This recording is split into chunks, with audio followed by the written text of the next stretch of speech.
Welcome back to the most unprofessional sports channel on YouTube. Welcome back to Swivel Chair Sports. I'm your host, Zach Circlemark Merkle, here with the coach today, Aaron. Go and say hi, Aaron. If you like our content, be sure to like and subscribe and leave a comment. Let us know what you think. Yep, we're on our way to 250 subscribers, so your subscription means a lot in helping us reach that goal. But other than that, let's go ahead and get into it. So in this video, unfortunately, Joe could not join us today. Hopefully he'll be back next week when we go over the defense. But in this video, we'll be going over the NFL running back rankings amongst the 32 teams in the NFL, similar to like how we've done with the quarterback and the pass catching group rankings before this one. We're going to be ranking them each on a tier list. In this case, we're going to be taking the top two running backs from each respective team, according to the depth charts on ESPN at least. Things are prone to change, obviously, before season starts, but we're going off of the ESPN depth charts as of right now. So without further ado, I think we can go ahead and jump over to the tier list and show you what we're talking about. Here we have our tier list. Similar to the last two, we've got our top tier being the elite tier right here. That's where your top level running back groups in the league are going to be. So the ones that we consider are the best are going to go there. Then you got the on the cusp tier. This is where that second level of running back groups is going to go, followed by the solid tier, kind of slightly above average, maybe average level running back rooms. And then you got the mid tier, which is that below average, maybe slightly below average to just barely average running back room. Unknowns, obviously, is for the running back rooms we're not quite sure about yet. Maybe has a rookie that we haven't seen yet, obviously, and then the other guy is potentially unproven as well. And then the garbage tier, we know that your running back room is not very good, and the edge rushers can pin their ears back and just lay out the quarterback every single down. So I think we can go ahead and get started here with our first team, being the Buffalo Bills, consisting of James Cook and Ray Davis, rookie Ray Davis out of Kentucky.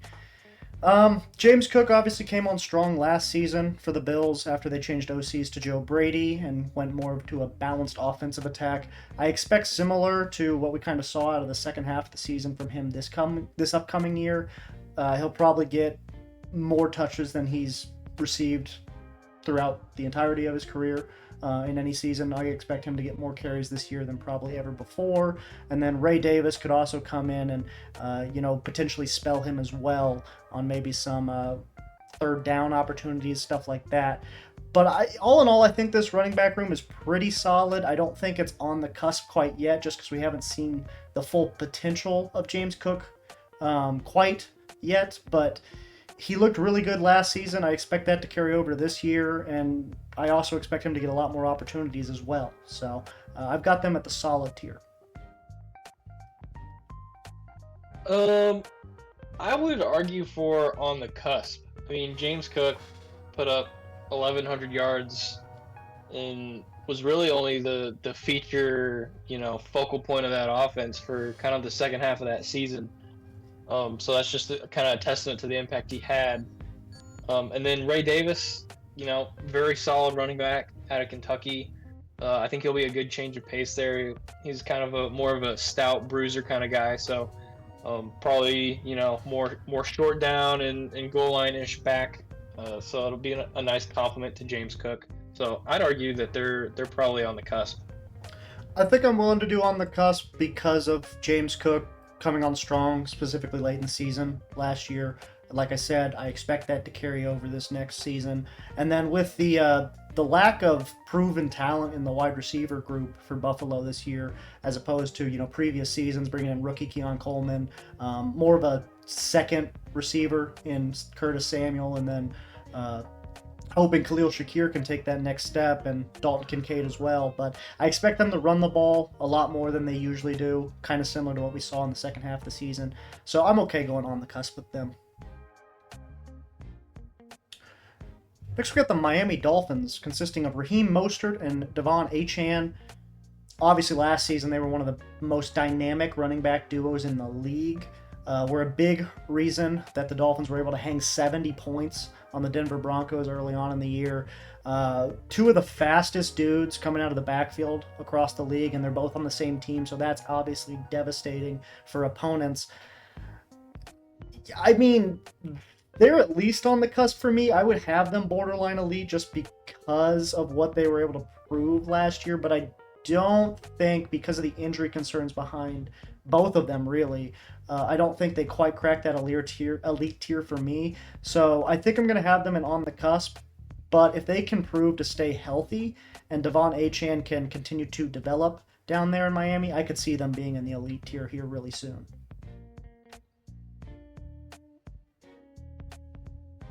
Yeah, I'd probably agree with you. Mostert, if he was just, a couple years younger, Yeah. I wouldn't have as many like injury concerns. So I'd be more willing to put them in elite. HN, obviously great rookie year. So I think I agree with you with on the cusp. Yeah, it's really just those injury concerns with these two. I mean, they have such dynamic talents, and they're both, really explosive out of the backfield. But like you said, with Mostert specifically, he's getting up there in age, and he's had injury concerns in the past, dating back to his days in San Francisco a few years ago. So I do think that is a little bit of an issue in that running back room. Next, we got the New England Patriots, consisting of Ramondre Stevenson and Antonio Gibson, new addition this offseason through free agency, coming up from Washington. Ramondre Stevenson's pretty good. I don't know if he's really much higher than like your average, maybe slightly above average running back in the league. Antonio Gibson, really not what he was 3-4 years ago when he was a really good dual threat back out of the backfield, being able to carry the ball as well as catch it. Now he's kind of, seems like he may be at the end of his rope. Didn't get a whole lot of opportunities with Washington last season. I believe he had less than 300 yards rushing. Of course, he was more of a pass-catching back out of the backfield last year. But I think I've probably got this group in really close to solid because I like Ramondre, but I think I do have them in mid just because I'm not very impressed with the addition of Antonio Gibson to supplement Ramondre Stevenson. Yeah, it's tough because that Commanders team was just so bad that they were throwing the ball all the True. time. So I don't know that's necessarily fair to judge him on that. Granted, he was the number 2 guy behind Robinson there, right? So who knows how many touches he actually would have got. But yeah, I think they're probably really close to solid because they're two decent running backs, but they're probably really close to solid, but I'm going with mid as well. Yeah, I like Ramondre a lot. I just don't know if he's good enough on his own to carry them up to that tier. And if Antonio Gibson was just had shown me a little bit more last season, I might be more lenient with them. But with that being said, I think we got to put him in mid for now, but with room to grow. Next, we have the New York Jets, consisting of Breece Hall and Braylon Allen. Breece Hall obviously has had some injury concerns a little bit throughout these last couple seasons. Hasn't quite been able to stay on the field as much as you'd like him to. And then the other kid coming in as a rookie, Braylon Allen, coming in as a rookie. I don't really know a whole lot about him specifically. Breece Hall, injury concerns. I do think he's a good running back when he's healthy. You just don't know when he's going to be healthy. So I think I'm going to have them towards the... I'll have him in unknown, actually. I'll have him in unknown because of Breece Hall's injury concerns, not being able to consistently stay on the field and show what he's really worth at the running back position. And then Braylon Allen, obviously, is a rookie. We have no idea what to expect from him yet. So I'll put him in the unknown tier. I'd argue for solid. I mean, Breece Hall almost rushed for 994 yards last year. Yeah. Played all 17 games. Granted, only played 7 his rookie year. So you kind of know what you get with him when he's healthy. Braylon Allen, typical bruiser Wisconsin running back. They love to run the ball, not big throwers up there. Not in the Big Ten for that team. So he's a solid, 6'1", 235 bruiser. I would argue for solid for this group here, despite them being really young. Yeah, I was gonna have them at the back end of solid because I have liked what I've seen out of Brees Hall recently, so I'll go with you there. I thought that might have been a little premature just because of the injury concern he had with his rookie year. I guess, like you mentioned last year, he did play all 17 games, so that's a little bit of a uh, positive indicator. But yeah, I think I'm willing to go with you on the solid tier, because that's where I would have had them if I wasn't putting them in unknown. So I think they were a little bit too good to be in mid. Next, we have the Baltimore Ravens, consisting of Derrick Henry and Justice Hill. Obviously, Derrick Henry was the big free agent acquisition this offseason amongst the NFL, specifically for the Ravens. But specifically for the Ravens, um, I think just with Derrick Henry alone, you got to put him in elite because I mean he's top 2 running back in the league still. Christian McCaffrey's probably the only one you can argue is better than him. So I think with just Derrick Henry alone, if we're going off of, and Justin Hill's no slouch himself, don't get me wrong, he's a pretty solid number 2. But Derrick Henry's just so good, he puts you in the elite tier all on his own. So Yeah, I mean the only kind of knock you have on Derrick Henry is age. when are the tires Yeah. gonna fall off? Yeah, because he's getting up there as far as running back years, but still, close to 1,200 yards last year. Still looks, good. He's not, missing a lot of games. And then Justice Hill, seemed to be a decent, feature back every once in a while for the always rotating running back room that's in Baltimore there due to injuries and whatnot. So I think I'd agree with you with elite. Yeah, Derrick Henry's just an animal. And I mean, I guess if you want to throw this in there too, I mean, we could also talk about Lamar Jackson's ability to run the football because that's obviously a factor when you come to just talking about the running back game. But his ability to, you got to worry about him on those read options to help create room and space for Derrick Henry to run. It's going to be a really scary thing to watch as an opposing team with Derrick Henry and Lamar Jackson. Also, can't forget Keaton Mitchell really came on there late in the season. Only played 8 games, had 47 carries and 400 yards. So yeah, he they know how to seems pound be the a rock. yards per carry machine. Yeah, they know how to pound the rock up there in Baltimore. So I mean, with Gus Edwards and J.K. Dobbins, for some reason, they were always one of the best running back groups in the league. So, not saying that those two guys are bad, but with those two guys rotating in and out as injuries, I mean, Baltimore just knows how to run the football. Next, we have the Cincinnati Bengals, consisting of Zach Moss and Chase Brown. Zach Moss being a free agency acquisition this offseason after he filled in for Jonathan Taylor last season for the Colts and performed pretty well. Surprised a lot of people, I think, with how well he did play in Jonathan Taylor's stead. Cincinnati, obviously, saw something in that performance, brought him on this offseason to replace Joe Mixon. In my opinion, it is a slight downgrade, though. I think with Joe Mixon, they were comfortably solid, maybe even on the cusp. With Zach Moss, they're still solid for me, but probably towards the back end of that tier. So yeah, I guess I have the Bengals in the solid tier because Zach Moss is good, but he's nothing too awful special. Yeah, I think this will be interesting because it seems like this might be the first team where he's the clear number 1 guy. So Right.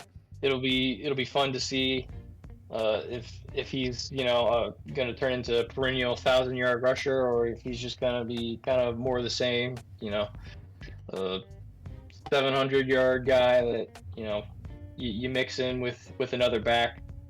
Don't really know a whole lot about Chase Brown, but yeah, I'd probably say bottom half a solid, probably almost mid. Yeah. Just because you don't really know exactly what you have with Zach Moss yet. Yeah, and I mean, looking at the Patriots, I might even prefer Stevenson over Zach Moss. So I might even push him down to mid in that case. What are your thoughts there? I'm fine with that. Yeah. I think the combination Stevenson and Gibson is better than the combination of Moss and Brown. I would agree. Yeah, that's kind of what I was looking at too. Just because we don't. It could have been a flash in the pan with Moss last year. He was okay in Buffalo, but he was never anything too crazy special. Whereas last season, whenever he took over for Taylor, he looked like a feature back type of guy. So if he can carry that performance over this year, then we'll be wrong and we'll happily move him up. But as of right now, I just don't know how much stock to put into that. Next, we got the Cleveland Browns with Nick Chubb and Jerome Ford. Man, I mean, if Nick Chubb's healthy, this is arguably one of the best running back duos in the league. So, assuming Nick Chubb is healthy, I think they're in a lead. Because what Jerome Ford showed last year filling in for Chubb was incredibly impressive. And then obviously we all know what Nick Chubb is capable of, top 5 running back probably when healthy. So I've got them in the elite tier for Cleveland. Yeah, I mean, easy elite tier. Jerome Ford. This could be a fun duo to watch. Now, granted, you don't know how many carries Jerome Ford's going to get, assuming a healthy Nick Chubb, but if they do, man, that'd be a lethal wingback set. Oh yeah, split back. Oh, a split back would be filthy. Yeah, you don't even need Deshaun Watson to throw the football anymore. Yeah, no, I think, man, that group it could be really, really, really scary good if Nick Chubb's 100% this year, and they mix in Jerome Ford properly. Next, we have another really good running back duo up there in the AFC North. We got the Pittsburgh Steelers with Najee Harris and Jaylen Warren. Jaylen Warren flirted with 1,000 yards rushing last year, and then Najee Harris just cracked it. So, I mean, well, they needed all those rushing yards they can get to be competitive, too, because their quarterback play was just non-existent. So, I've probably got them in the lead as well, kind of similar, maybe not quite to the level of what the Browns were on, personally. Because obviously Nick Chubb's a little bit more proven than these guys, and Jerome Ford had a more explosive year last year than probably either of them have had. But I do think they're on the back end of the elite tier. I'm not saying they're up there with Derrick Henry or even the Cleveland Browns, but I do think they're in that top 5 group of running backs, maybe. Yeah, I don't know. You're lucky Joe's not here. I would argue for probably top of on the cusp. Okay. Just because Derrick Henry, elite guy. That's fair. Nick Chubb, elite guy. I don't know that Najee Harris or Jaylen Warren are that elite guy that really puts them over the top. I think they are 2 very solid running backs, but I don't know if they've got that absolute game changer, bust a big run when you absolutely need it. So that's my argument for on the cusp. That's a fair argument. My whole theory is that the combination of those two is probably equivalent to an elite back, if not maybe a little slightly better. But at least equivalent to an elite back having the 2 of them together. So, but I see your point. They don't have that big breakaway guy, that guy who can run for an 80-yard touchdown or whatever, or that can break 7 tackles in 1 rush. So I get what you mean there, and I think I'm comfortable putting them on the cusp. Next, we have the Houston Texans, consisting of newly traded for Joe Mixon and Dameon Pierce, who is coming back from last season. Pretty solid running back group.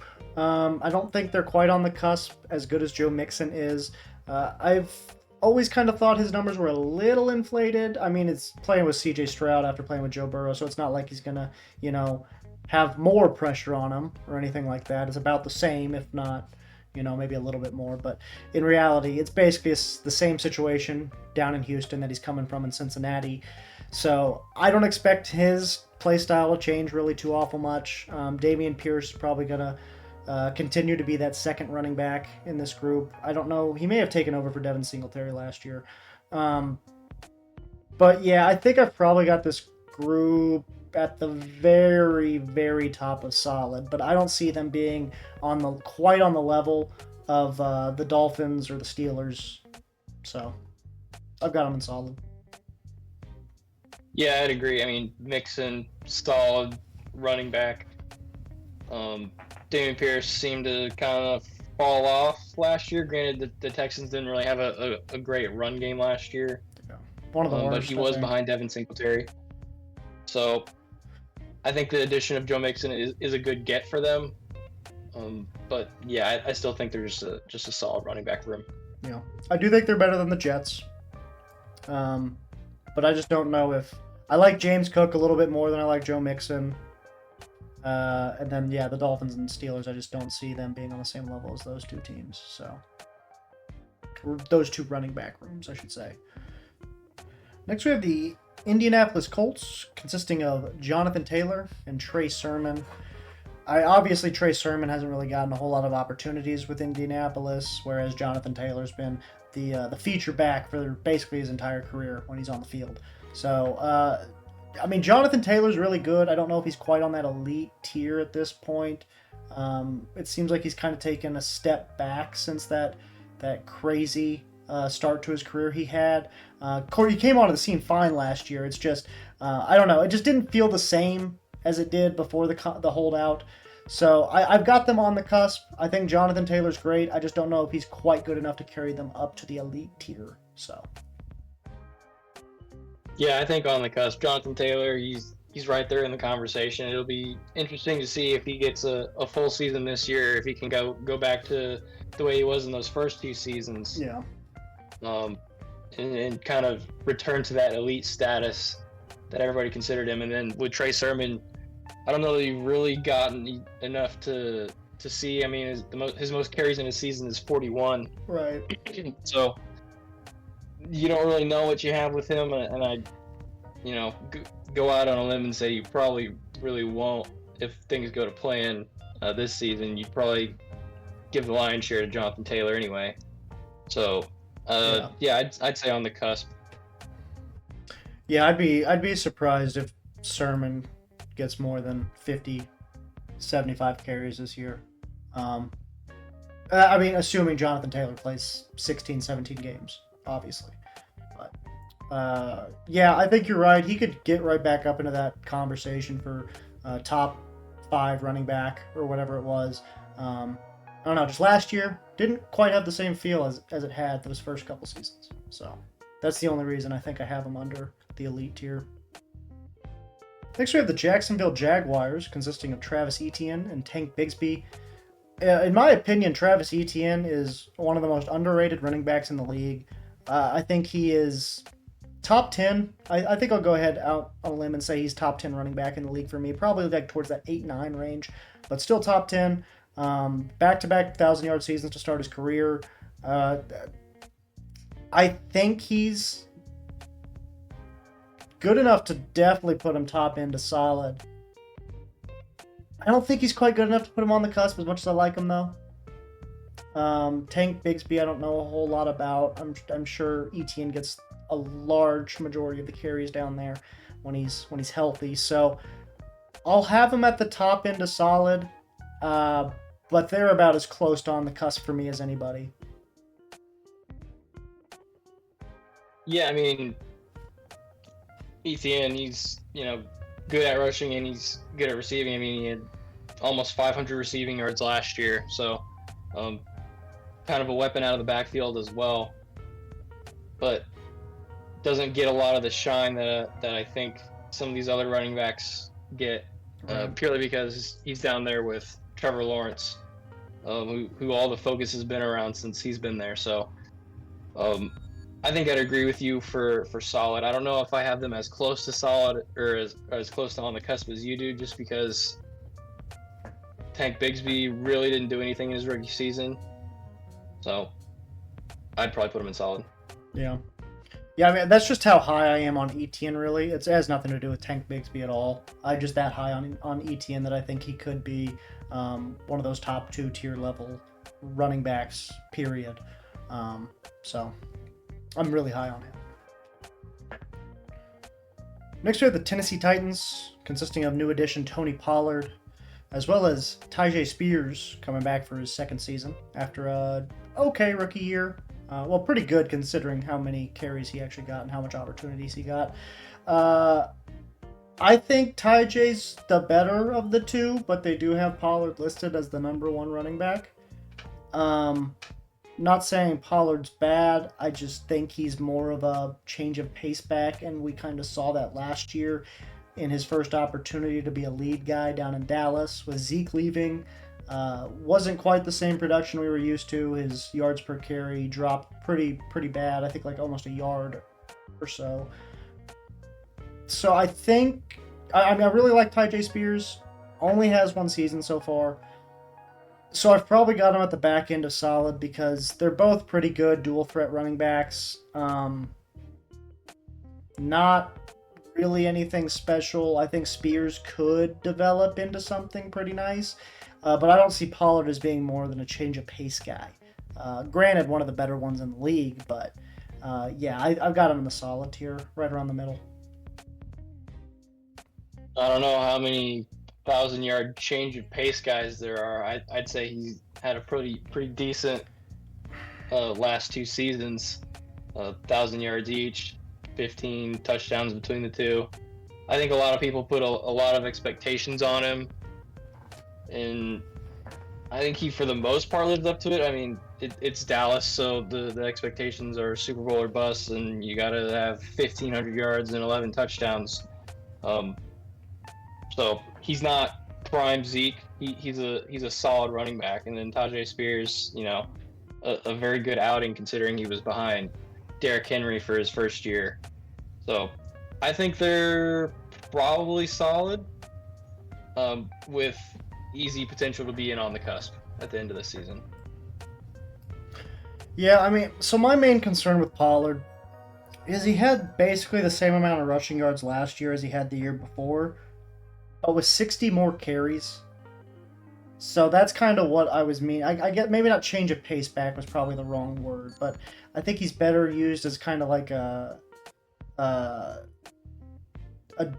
dual backfield or platoon. That's the word I'm looking for. I think he's better used in a platoon system. So I do think that this Tyjae Spears situation is good for him. I was just surprised to see him as the lead back, I guess, is probably what I was more referencing, because we do have him on the same tier after all. Yeah, I mean, when you get to 5.2 yards per carry, that's a lot. That's ridiculous. That's getting up there with some of the elite guys. So I think you kind of saw a return to earth as kind of the focal point guy. So that's kind of what I see it as. Yeah, you could easily explain it off as 2022 is just an anomaly of a year, because like having 5.2 yards a carry is ridiculous, especially at his size. Like not many guys as small as he is gets that many yards per carry. Next, we got the Denver Broncos, consisting of Javonte Williams and Samaje Perine.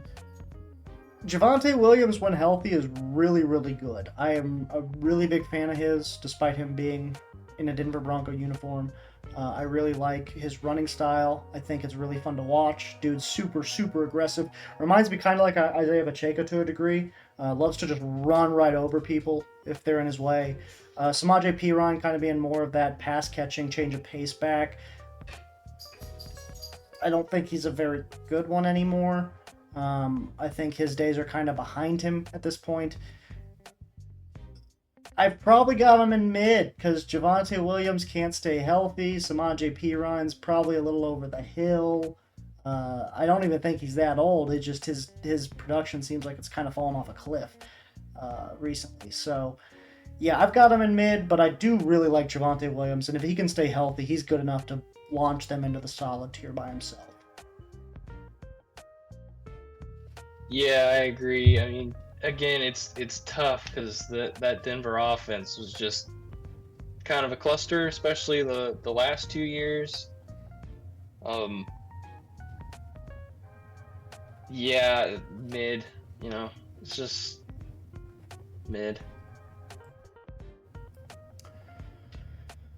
Yeah, I mean, I think a lot of it is just the passing game wasn't as good as it could have been either. So it was just a dumpster fire these last couple of years in Denver. Hopefully, now that they've kind of found their system there on the offensive side of the football, they can figure it out. Williams is still young, tons of time to develop. I think he's going to be really. Next, we have the Kansas City Chiefs, consisting of Isaiah Pacheco and Clyde Edwards-Helaire. Isaiah Pacheco's kind of came on as being one of the more consistent running backs in the league as of recent. Of course, it's easy to be consistent when you only have to rush the ball 15 times a game, and the box has 3 people in it because Mahomes is throwing for 300 yards. But yeah, Pacheco has been pretty solid. Running style, super fun to watch. Super hilarious runner. Just absolutely just hates the ground. Just tries to destroy the ground with every step. Clyde Edwards-Helaire, not exactly what the Chiefs thought they were getting in the first round a few years ago when they drafted him 32nd overall. Kind of been a disappointment, all things considered. Came on as okay as a rookie, but ever since then has just continuously got worse and worse. So I think I've got them in solid, but if Pacheco wasn't there, man, they would be mid and maybe even garbage. If Pacheco was there, they'd be garbage. Yeah.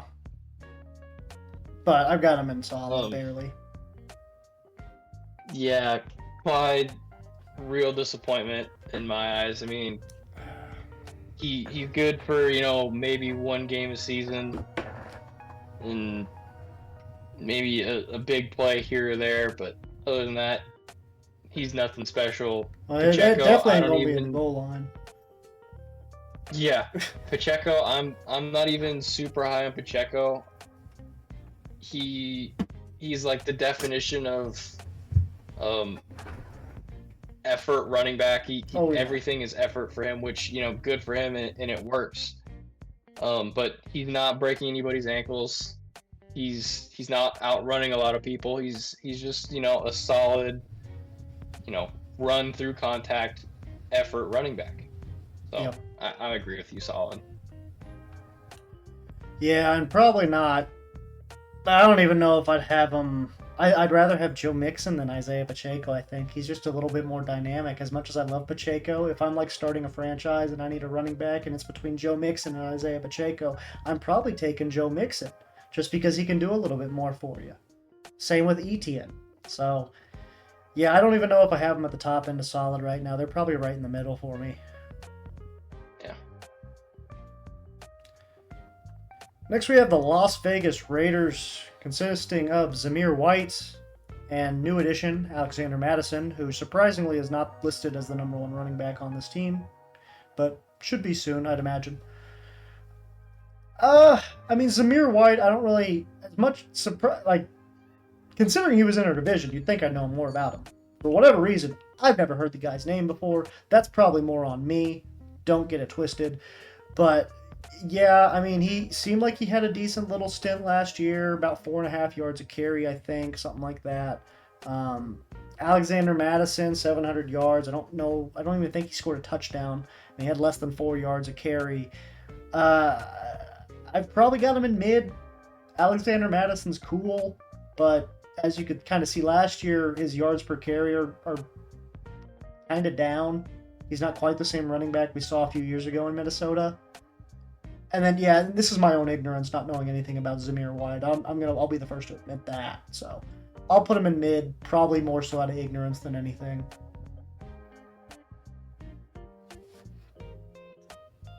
Yeah, I think I'd have to agree. I mean, I'm with you. I've never heard of Zamir White in my life.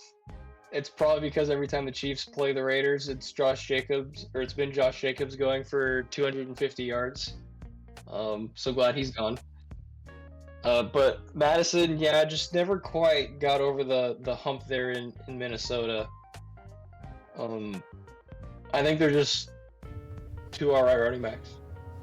Yeah, nothing. Yeah, that's kind of what I'm saying. Like 2 700, 800 yard running backs, maybe. And I mean, that's not good enough to put you in the solid tier, in my opinion. So, well, I mean, I guess we do have Isaiah Pacheco third. We'll say that's Chiefs bias. I think he's better than Madison. Yeah, That's fair. He is. He is better than Madison. Next, we have the Los Angeles Ravens, basically, but the Los Angeles Chargers, with running backs J.K. Dobbins and Gus Edwards both making their way over from the Baltimore Ravens. Neither of them have had a great history of being able to stay healthy, so that's kind of a concern, in my opinion, when you're trying to run the shit out of the football, like I assume Harbaugh's trying to do, especially considering you have absolutely zero receivers, not named Lad McConkey, pretty much. I mean, I almost want to put him in unknown just because the motherfuckers can never stay on the field. But I'll put him in solid because when they did play, they were really good together in Baltimore. I think they'll play off each other well. Obviously, they already have a little bit of that rapport together. So, yeah, I'll put him in solid because when they do play, they're good. It's just you're lucky to get 17 games total out of the two of them.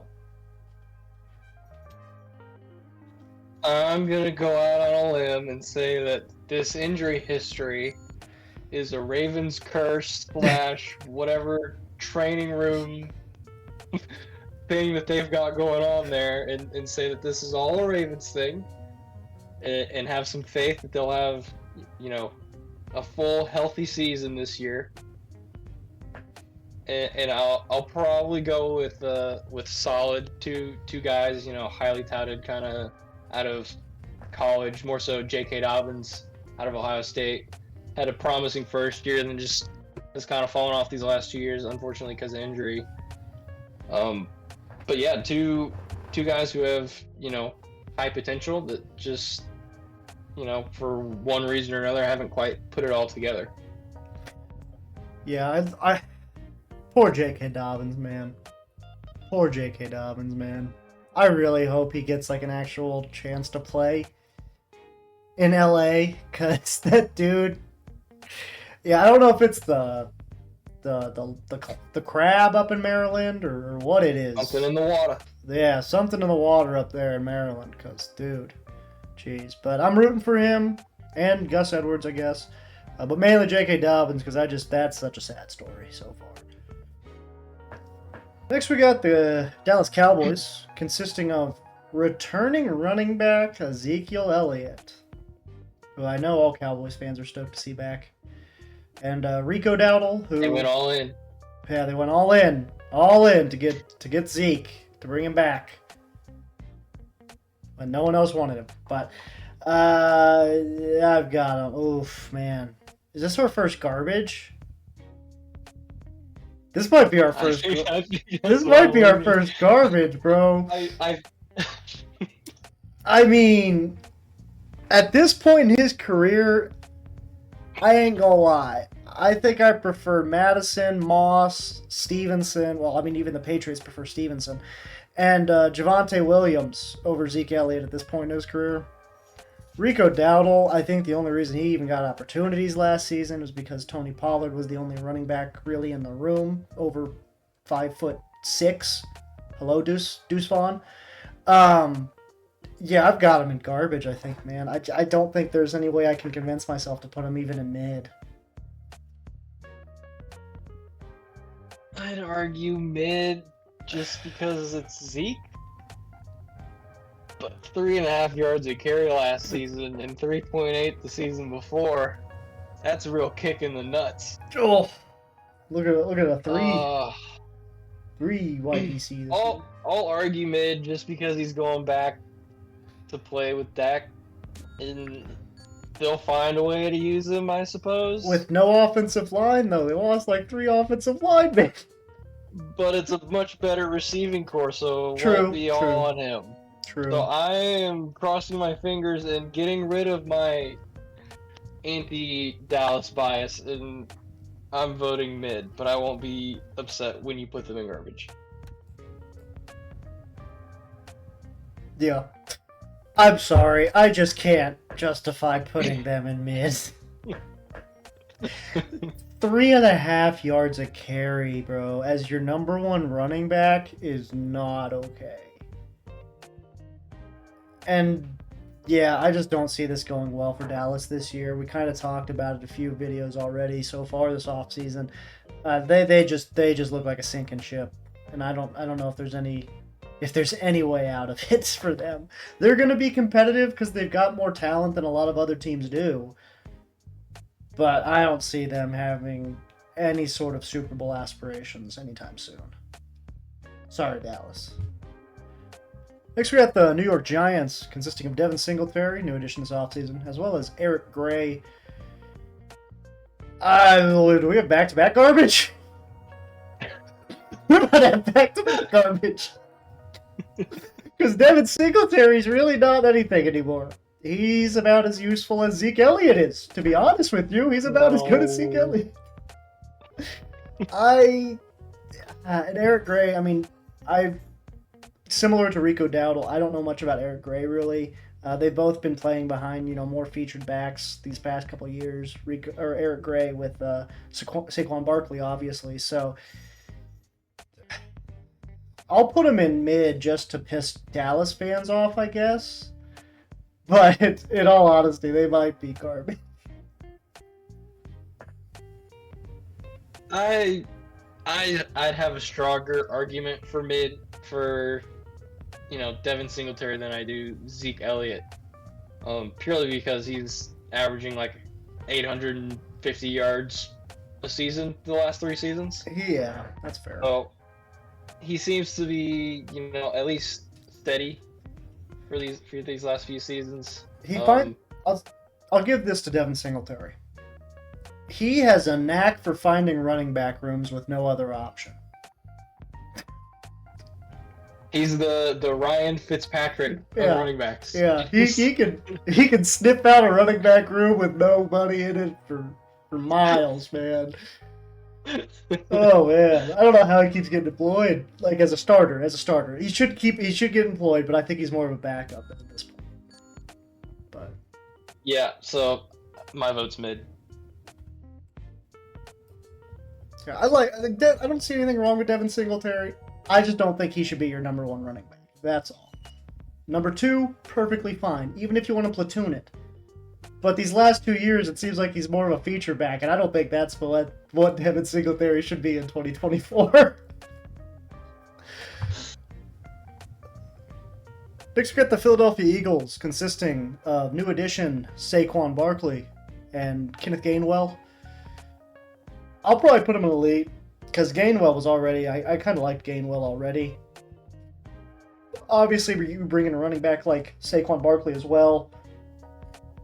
Probably the only other name bigger than the Saquon Barkley edition this year was the Derrick Henry edition by the Baltimore Ravens. Saquon, when on the field, top 5 running back. That's really the big question, though, is can he stay on the field? Well, you know what? I think in Philadelphia he can. Because MetLife Stadium is a joke. Goodness gracious. How many of his injuries, do I wonder, were caused by that playing surface? But, yeah, I'll put him in elite because Saquon's great, and I really do like Gainwell. I think he could be a really good number 2.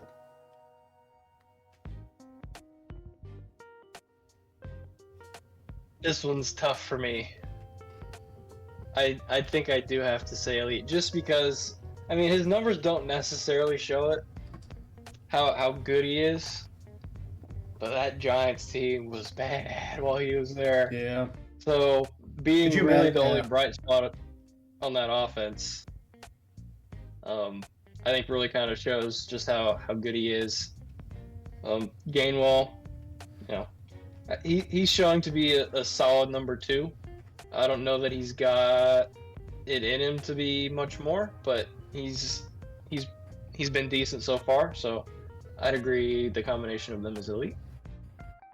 I'm telling you, it's MetLife Stadium. It's the only reason he's had as many injuries as he had. That's my new conspiracy theory. I just came up with it right now. Aaron Rodgers. Yeah, I just came up with it right now. But that's what I'm going with, is Saquon Barkley's career was ruined by MetLife Stadium. And in a way, the Giants organization. Next, we have the Washington... Did MetLife Stadium ruin Zach Wilson? Oh. New video idea? Next, we got the Washington Commanders, consisting of Austin Eckler and Brian Robinson Jr. Yeah, Brian Robinson Jr., right? He's a junior. Yeah. Yeah. Austin Eckler and Brian Robinson Jr.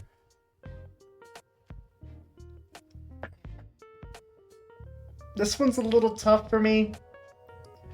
I mean, Eckler's never really been your you never really wanted him to be your feature back, I don't think. And he's kind of shown that. I mean, he's been better as a platoon guy back with Melvin Gordon.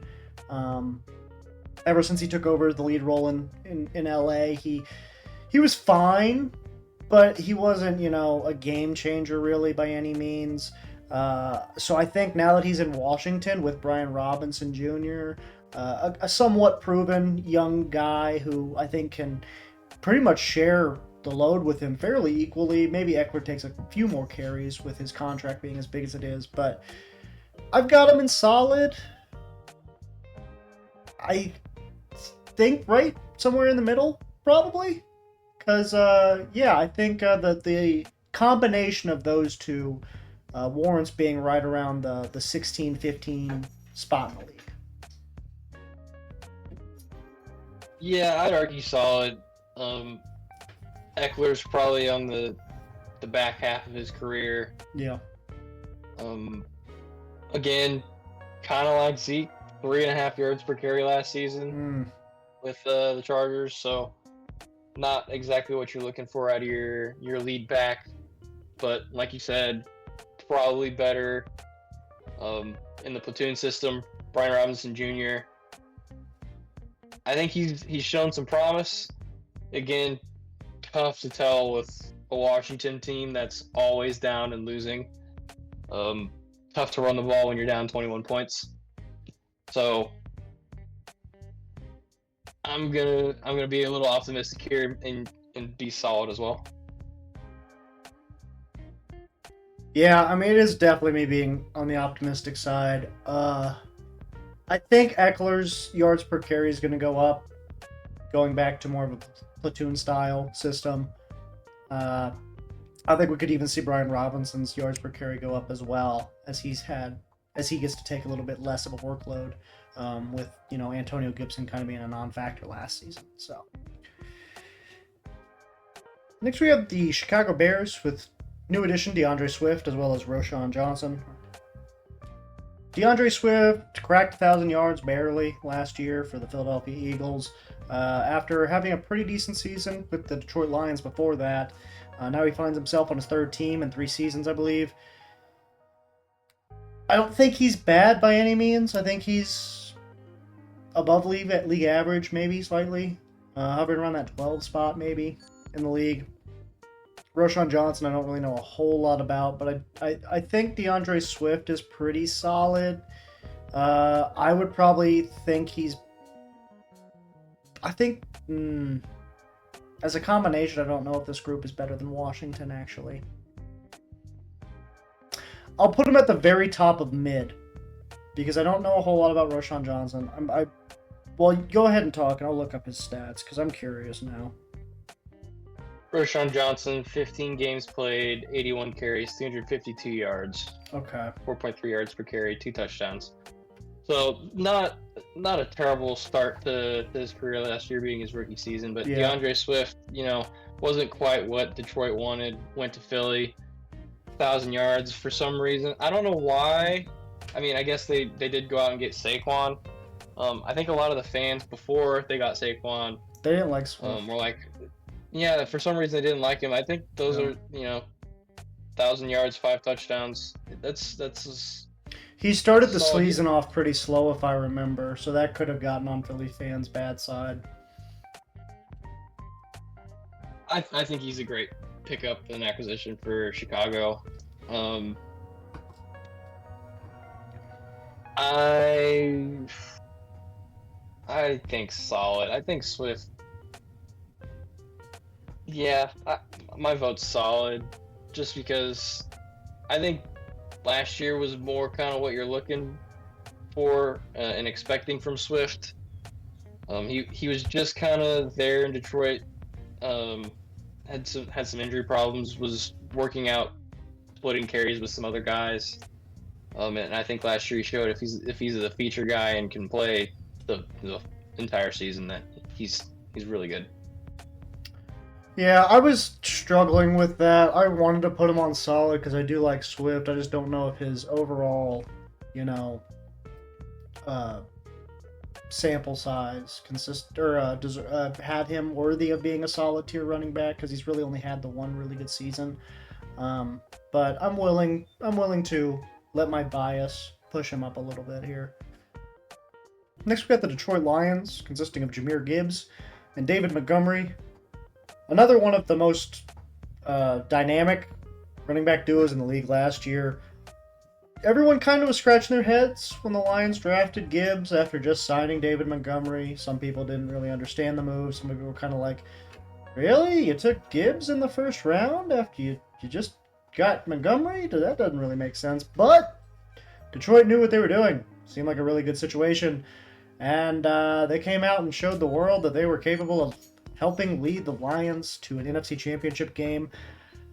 I think simply because we put the Browns, well, maybe not the Browns because they're not quite on the Browns level. This is tough. Do I put them on the cusp or elite? I think I have him on elite because Jahmyr Gibbs is just going to continue to grow. David Montgomery, I think, is going to be a great number 2 running back as Gibbs continues to develop into that feature back. And hopefully that can keep some of the mileage off of Gibbs that you see most running backs take early on in their career. So I've got him in elite. I think the two of them together is enough to push them over the cusp. I think I would agree. I mean, I don't think you'll quite see the same production out of David Montgomery. He had a really good season last year. So I don't think you'll see quite the same production this year, but I think Jahmyr Gibbs will take that next step. He had a really good freshman campaign. So I think I'd agree with you with elite for them. Yeah, I think another reason that we won't see the same production out of Montgomery this year is because Gibbs is going to take another step forward, as he should, being, going into his second year or whatever. But yeah, I think this Detroit Lions running back duo is one of the top 5 groups in the league right now. Next, we have the Detroit Packers. Next, we have the Green Bay Packers, consisting of new running back Josh Jacobs to replace Aaron Jones, and then bringing back A.J. Dillon to still be their supplemental back behind the lead guy. Josh Jacobs, before the contract dispute, was an animal. Took him a little bit to get back to form last season, but eventually I feel like he did, towards the end of the year, return back to somewhat of his old self. Maybe not quite what we saw in 2022, because that was just ridiculous what he put on that year. But last year he was still okay. He was able to, I think, crack 1,000 yards still, despite that early season contract dispute. I think he was a really good addition for the Packers, younger version of Aaron Jones, basically. So I think that was really smart. A.J. Dillon's really good second back. As long as he's not your lead guy, I think he's a really good guy to have on your team. So I've probably got him on the... 2 hours later. I think I've got them in elite. I'm a big Josh Jacobs fan. I think he's capable of being a top 5 running back. And then A.J. Dillon's one of the best second running backs in the league, I feel like, as far as his play style meshes really, really well with the likes of Josh Jacobs or Aaron Jones before him. So I think it's a perfect fit there. I think they just edge out elite tier for me. Yeah, I think they're elite as well. Josh Jacobs and Aaron Jones, I think they play fairly similarly. Both good runners. I think Jacobs probably a little bit more physical than Aaron Jones.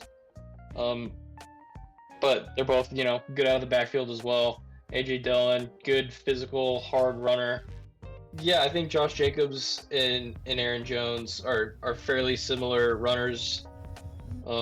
Jacobs probably a little more physical, whereas Jones a little more, elusive. But both good runners, both good out of the backfield. AJ Dillon, good physical, between the tackles runner. I think they're elite as well. Yeah. Yeah, I mean, choose. I think this is the third. Yeah, this is like the third positional ranking we've done, and the Packers have been top 2 in all 3 of them. So I think we both think the Packers are going to be pretty good this year. Makes sense why so many people watched our off-season grading video for the NFC North.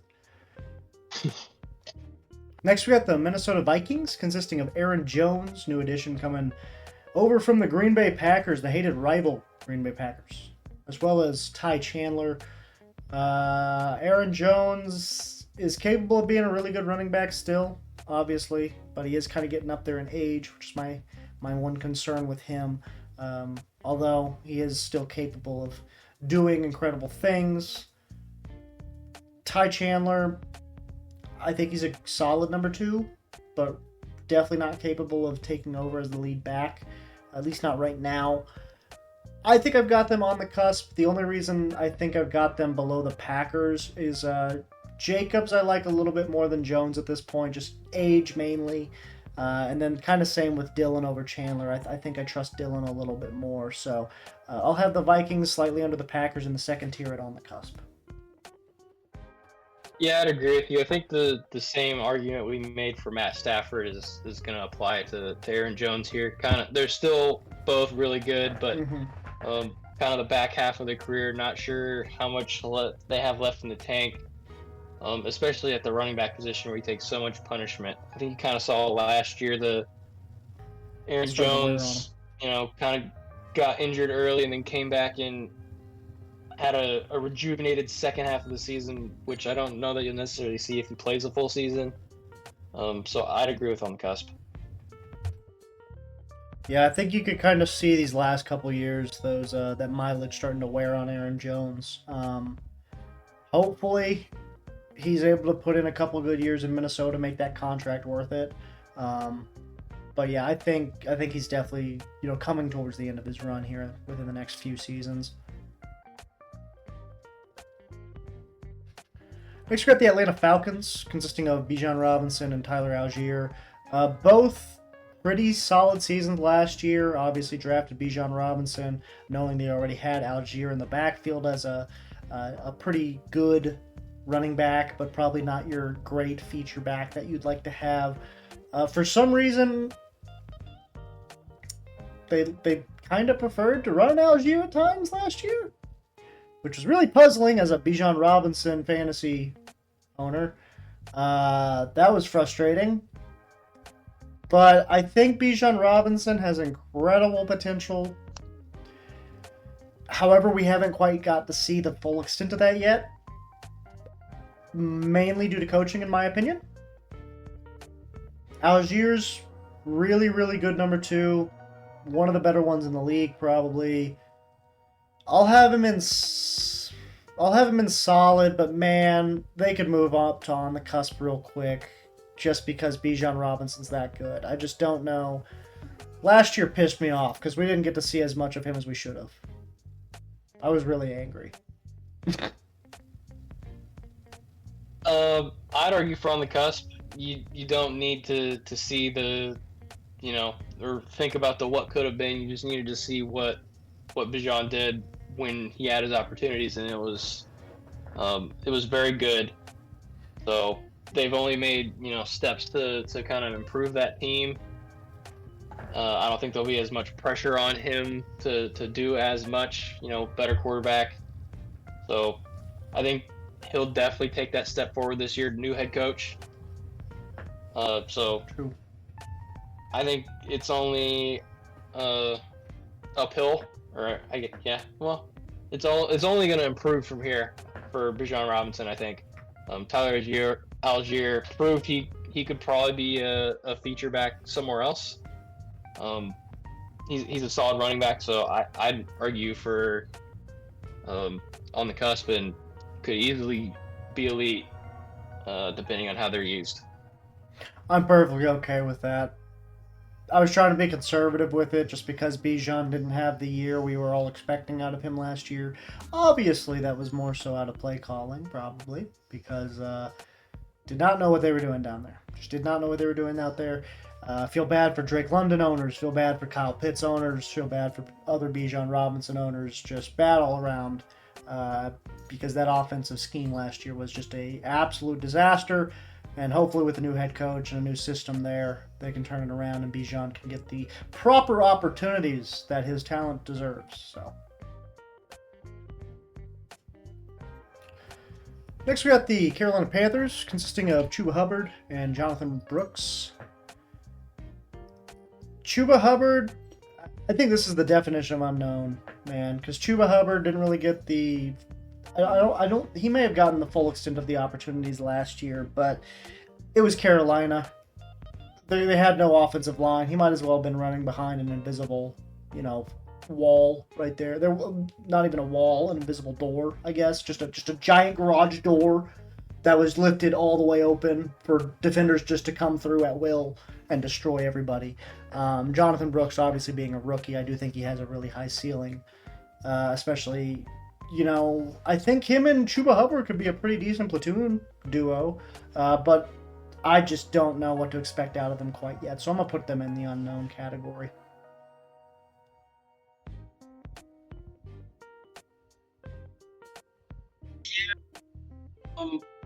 I think you could argue solid. I don't think it could get much worse down there in Carolina. Yeah. So, and he had 900 rush yards. Cuba Hubbard had 900 rush yards last year, so I think he could only do better. Jonathan Brooks, kind of the breakout for Texas last year, having sat behind Bijan Robinson for his first 2 seasons there at Texas. I think this could easily be a solid team or solid core, running back core, but I could see your argument for putting him in unknown. Yeah, and I keep getting 2 seasons ago mixed up with last season, because 2 seasons ago was the year I was thinking about with Chuba Hubbard, where he didn't hardly get any opportunities. Last year, he did finally break onto the scene a little bit, having less than 4 yards per carry, but like I said earlier, I think a lot of that had to do with the offensive line being as putrid as it was. So I agree with you. It could only go up from here. But I think unknown just feels right for this group. With both their age, because Chuba's obviously only been in the league for 3 years, Jonathan being a rookie, but then also just the system, or the whole situation for Chuba up until this point has just been an absolute disaster. So, yeah, I'll put him in unknown.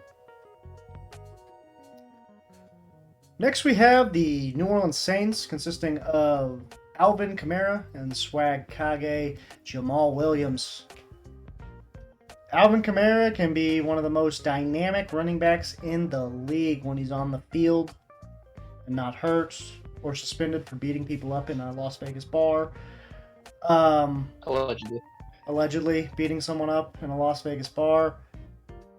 And then Jamal Williams, I think, is one of the best red zone running backs in the league.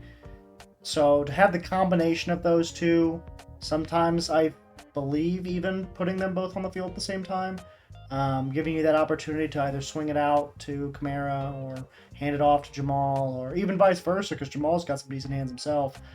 I've probably got them in on the cusp, but I could see them being elite if Jamal Williams can actually reach that full potential that we saw that 1 year in Detroit. So I'll put him in on the cusp. Kamara's really, really good, and Jamal Williams is no, slouch himself. So. Do you know Jamal Williams has more 1,000-yard rushing seasons than Alvin Kamara? Kamara doesn't have any, or does he only have one? Doesn't have any. He didn't have any. Jamal Williams has 1. I think that's very funny. But I mean, that's crazy. Kamara is very well known for his pass catching, dual threat ability. Yeah, being able to run the ball and just be an absolute menace out of the backfield. Yeah. Which is what makes him really special. And then Jamal Williams, obviously had that kind of one breakout season in Detroit after sitting behind Aaron Jones for all those years in Green Bay. Made the decision to go and sit behind Alvin Kamara and get limited opportunities there. So that move always kind of stumped me, but I think they're two very solid running backs, and I'd argue on the cusp. Yeah. I think that's fair. I mean, like I said, when Kamara's on the field, bro, he's as good of a receiver as he is a running back, which is crazy. What you think? I think I have to put him in elite. Really? Wow. Yeah. Yeah. I'm amending it. My vote is elite. You can keep them in on the cusp if that's where you think they are. I'll put him way over there on the cusp. Very top of on the cusp. Because I just don't... Alvin Kamara, you know, he's not always there. He's not always available. It's a little bit of concern at times. And then Jamal Williams... It's one season at the end of the day, you know?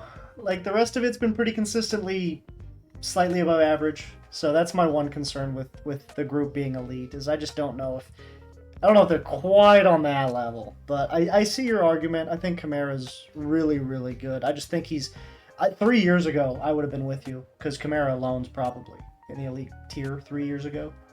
I think these last couple of years, he's kind of taken a step back a little bit.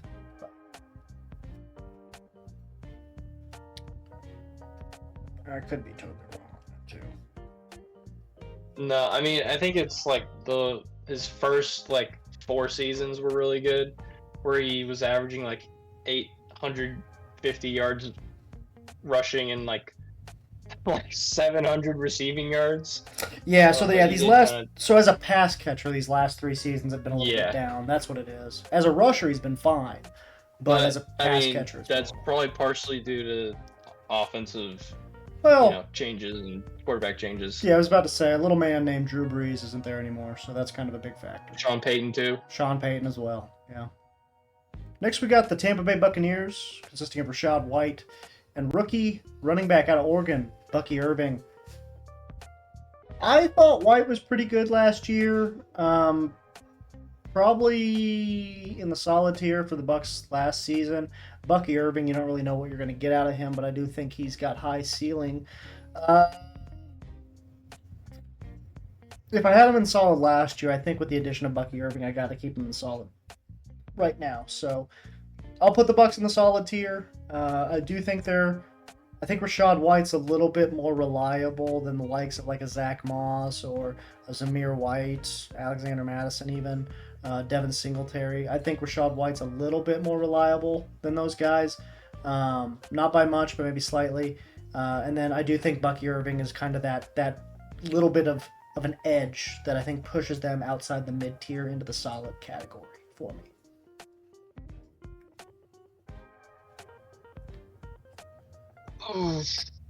I don't know. I mean, Rachaad White's career average is 3.7 yards per carry his first 2 seasons. So I think there's something to be left desired there. I think he has shown some promise. Bucky Irving, obviously the standout there at Oregon, could come in and completely change the dynamic there in that room. They're probably solid. Yeah, this is probably dependent more so on Bucky Irving having a standout, maybe not a standout, but a pretty strong rookie campaign, which I do think he'll have. I think the combination of these two is better than everything you see there on the mid-tier with the Broncos, Patriots, Bengals, Raiders, and Giants. My only other place I'd put him would be unknown. Yeah, I think that's fair as well. I think I'll even go with you on that. I think unknown makes more sense. Similar to the Panthers, Rachaad White hasn't had a whole lot of experience yet. Prior to last season, there was really no quarterback. Well, I guess they had Tom Brady. there was really no quarterback play with Tom Brady. The guy's garbage. But yeah, these last couple seasons, obviously, he's kind of taken a bit of a backseat to the passing game with Tom Brady, and then Baker Mayfield coming in and having a pretty damn good year. So, yeah, I think unknown makes sense with the rookie, and then the guy coming into his third year. Next, we got the Arizona Cardinals, consisting of James Conner and Trey Benson. James Conner's kind of been pretty average throughout his time in the NFL. Pretty good couple seasons with the Steelers, but ever since getting to Arizona, hasn't been anything too crazy, just kind of right middle of the road, I feel like. Trey Benson being a rookie coming in. I've probably got him in mid. I think a lot of that's more so due to my ignorance on Trey Benson's game. I don't know a whole lot about him. But as far as James Conner goes, I don't really see him being enough to move the needle for me up to a solid tier. I think he's probably right around the same level as like a Zach Moss or a Devin Singletary or a Ramondre Stevenson. Maybe even not quite as good as a Ramondre Stevenson. So I have the Cardinals in mid.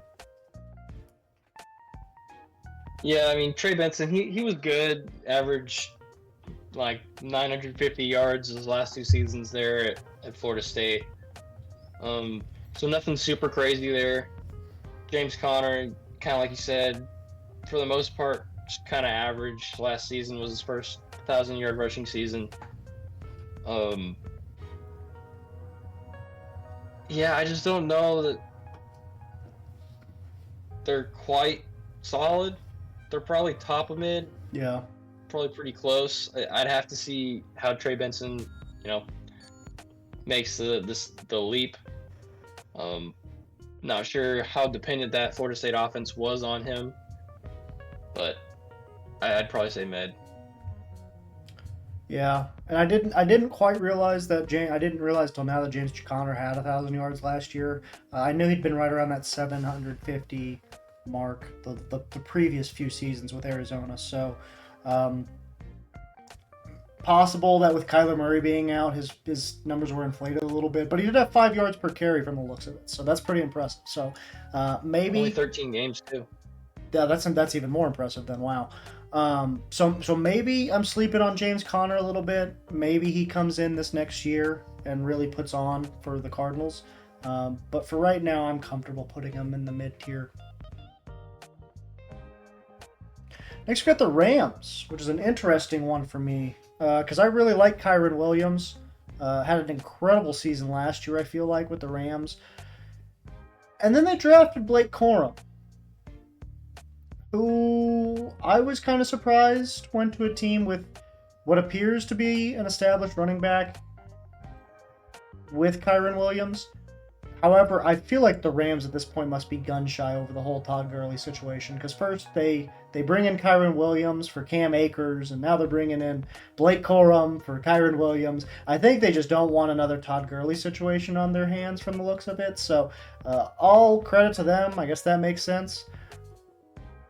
I've probably got him in on the cusp. I'm that high on Kyren Williams. Last season was incredible for him. He was so fun to watch, and I might have a little bit of nostalgia glasses on right now because the few games of the Rams I watched last year, Kyren Williams seemed like he was everywhere. He seemed like he was making a play every single down for the Rams.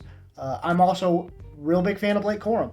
Obviously, he was kind of the staple of that Michigan offense these past couple seasons, with them being more of a run-heavy team.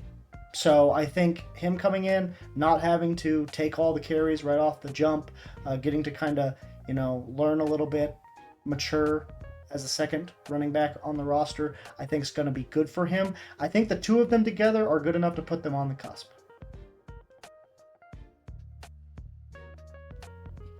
Yeah, Kyren Williams, 1,100 yards rushing in 12 games.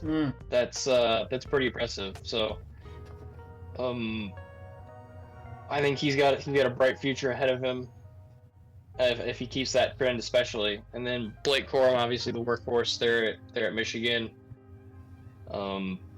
Probably pretty similar to Kyren Williams as it comes to play style. So I'd probably put him in unknown just because it's one season for Kyron Williams, That's fair. and Blake Corum's obviously a rookie, so I would vote for unknown. I think that's fair. We'll kind of follow this trend we have going right now with the young, quote-unquote veteran, I guess, between the two, running back and the rookie guys going in the unknown tier. But yeah, I expect By this. that logic, we should put the Jets in there as well. Fine, let's do it. There you go. Because I think that was your argument, actually. I think you did have them in unknown. Or I had them in unknown. Or one of us had them in unknown. Yeah, you had them in unknown. Yeah. But yeah, I think that makes a lot of sense for the Rams. Kyron Williams, like you said, it's only been 12 games, not even a full season yet. So I do think what he showed last year was incredible. I expect it to continue, but who knows? It's unknown. Some might say. Well, we might say. We are saying right now, in fact. Next, we got the San Francisco 49ers, consisting... Just throw them up there. Okay. We don't need to talk about it. Yeah, I mean, we can give them their flowers for a minute, but we all know where this is going. Yeah, Christian McCaffrey, greatest running back in the league, quite possibly greatest running back I've ever seen in my lifetime, which is probably a little bit of recency bias, sure. But also maybe not. So, Hey, Larry Johnson was pretty damn good. Larry Johnson was pretty damn good. I was thinking LaDainian Tomlinson, but yeah, Larry Johnson, let's go with him. I mean, him too. Yeah. Okay. Christian McCaffrey's incredible.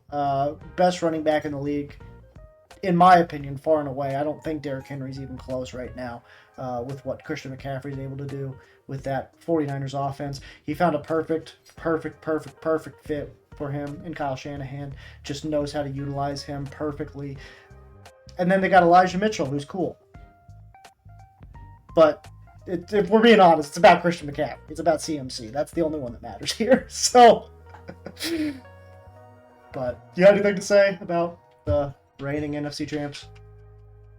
I mean, yeah, it's all Christian McCaffrey. He's the most dynamic running back in the NFL, best running back in the NFL. So they're an obvious elite candidate. Yeah, similar to the Ravens. Honestly, they were probably the only team that got full-on carried by the one guy. Because, Justice Hill, he's not too much of a slouch. Jerome Ford, pretty good. Kenneth Gainwell, maybe you could argue that one. But... And last but not least, we have our Seattle Seahawks, consisting of Kenneth Walker and Zach Charbonnet. Like a nice wine. Hopefully he ages like a fine wine too. But, I think this group's definition of solid in my opinion. Kenneth Walker, really, really good. Zach Charbonnet, pretty solid number 2. They're both, probably average, maybe slightly above average at their respective spots.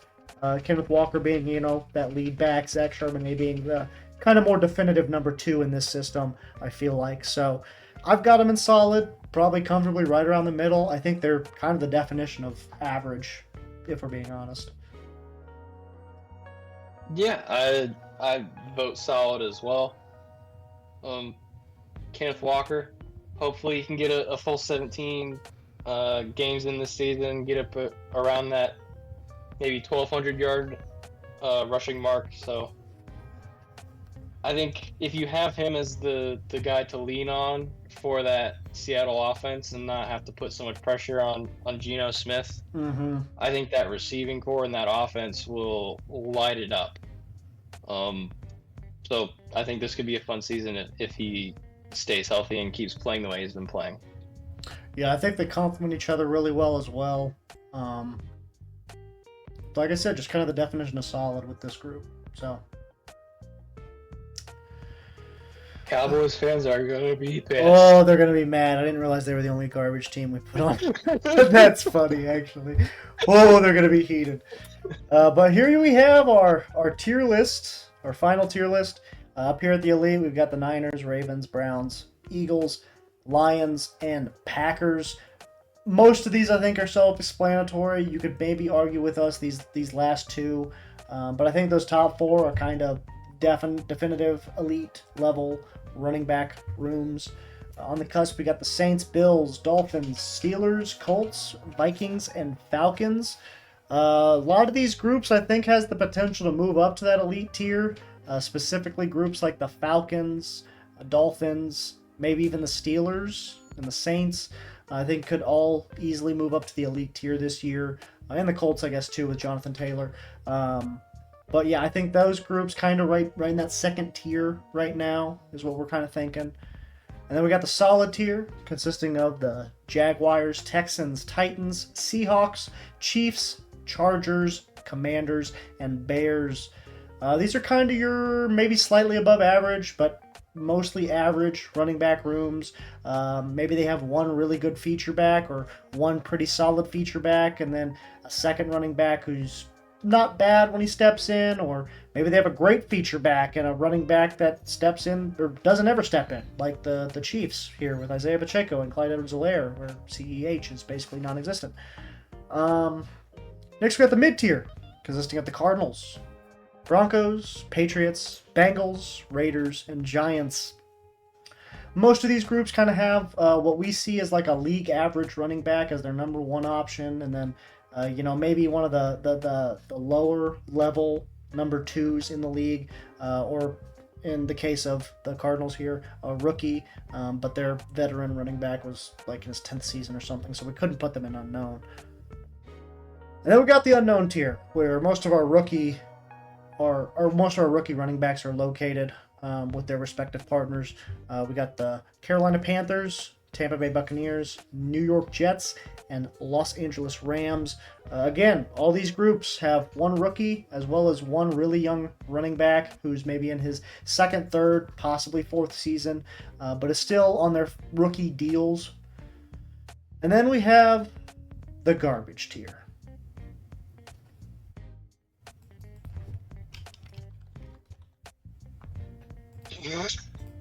And then we have the Cowboys tier, where they brought in,